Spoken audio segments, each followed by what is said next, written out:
Hey folks, Jay, still working on tops. Wanted to show you how I do this texturing with this Robert Sorby tool. I've shot this twice and I don't like the camera angle. I'm using a steady for my camera that's maybe not the best, but so you basically hold this up many different angles and get some different textures. I would suggest looking online. There's a bunch of videos on using the Robert Sorby tool. I run the speed between 300 and 600, maybe even up to 8, depending on what I'm doing. You're just going to have to experiment. You really can't screw up too bad if you make a pattern you don't like. It usually will work out. It's a funny tool to try to repeat patterns with.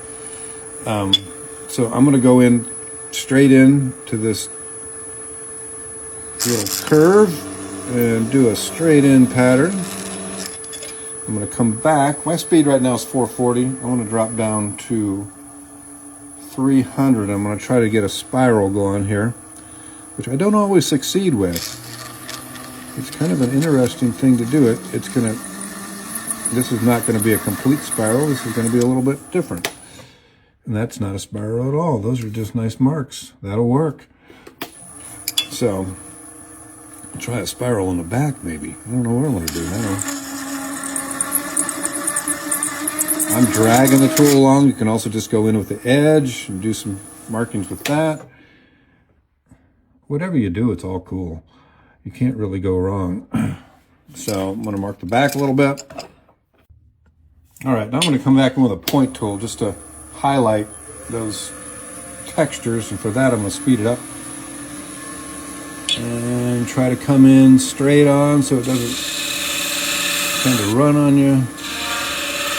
You can see where the pattern isn't. That's where I'm going to put the grooves. I just like how this creates a little space between each one of them. I can't remember what I've got going here. Let's take a look. See, that's not bad. That's enough right there. I will then come back to the actual handle. Put one there, put one on the end. Keep it from chattering. I will come into the end. I could speed it up a little bit. It's working. I'll do the back side and then we'll come back to this. You will need to sand it just to take the burrs off of here. It will wear down your markers quickly if you don't. All right, it's got some friction finish on it. One thing I've noticed, I didn't put these marks in the front are a little light. It's going to be hard to keep the color from not going in there. You'll notice when I get to the back that it's not like that. I'm just going to use Sharpies on these. There's all kinds of markers you can use. All of them are pretty good.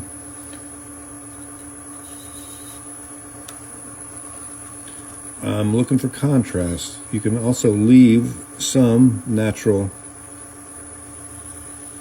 wood. Light touch, because you don't want it to actually go down in there. If you can, help it. You just work your way through the colors.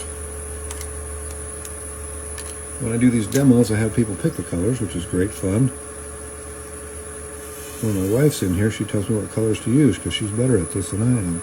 But they all work, to me.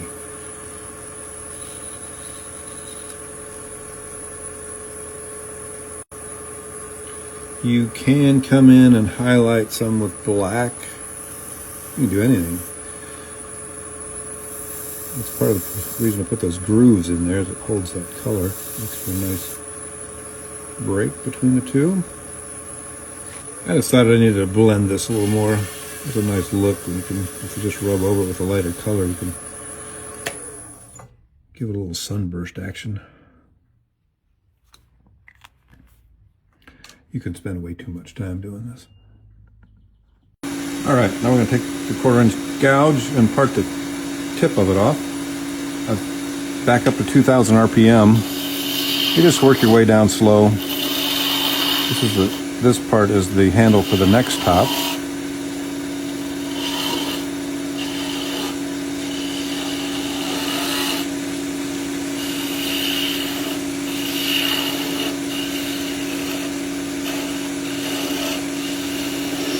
Light cuts when you get close to the end. Wood is surprisingly strong, but you're trying to bring it down to as close to a point as you can. So I'm relieving wood on the scrap side so I can bring it down to a point. I am about there. I'm going to support it with my hand underneath the chuck. Not really grabbing it, just really lightly so it's not going to fly off. Once it comes off the lathe, it stops spinning. See it bending around. Oh, and there you go. Oh, it got away. How about that? I do like the sunburst look when you blend the colors. It's a really cool look. Then you can see where I did get a spiral going in the back. It works. I really like that blended color. I got to do more of that. I keep forgetting about that. Anyway, there's a top. There's a bunch of tops.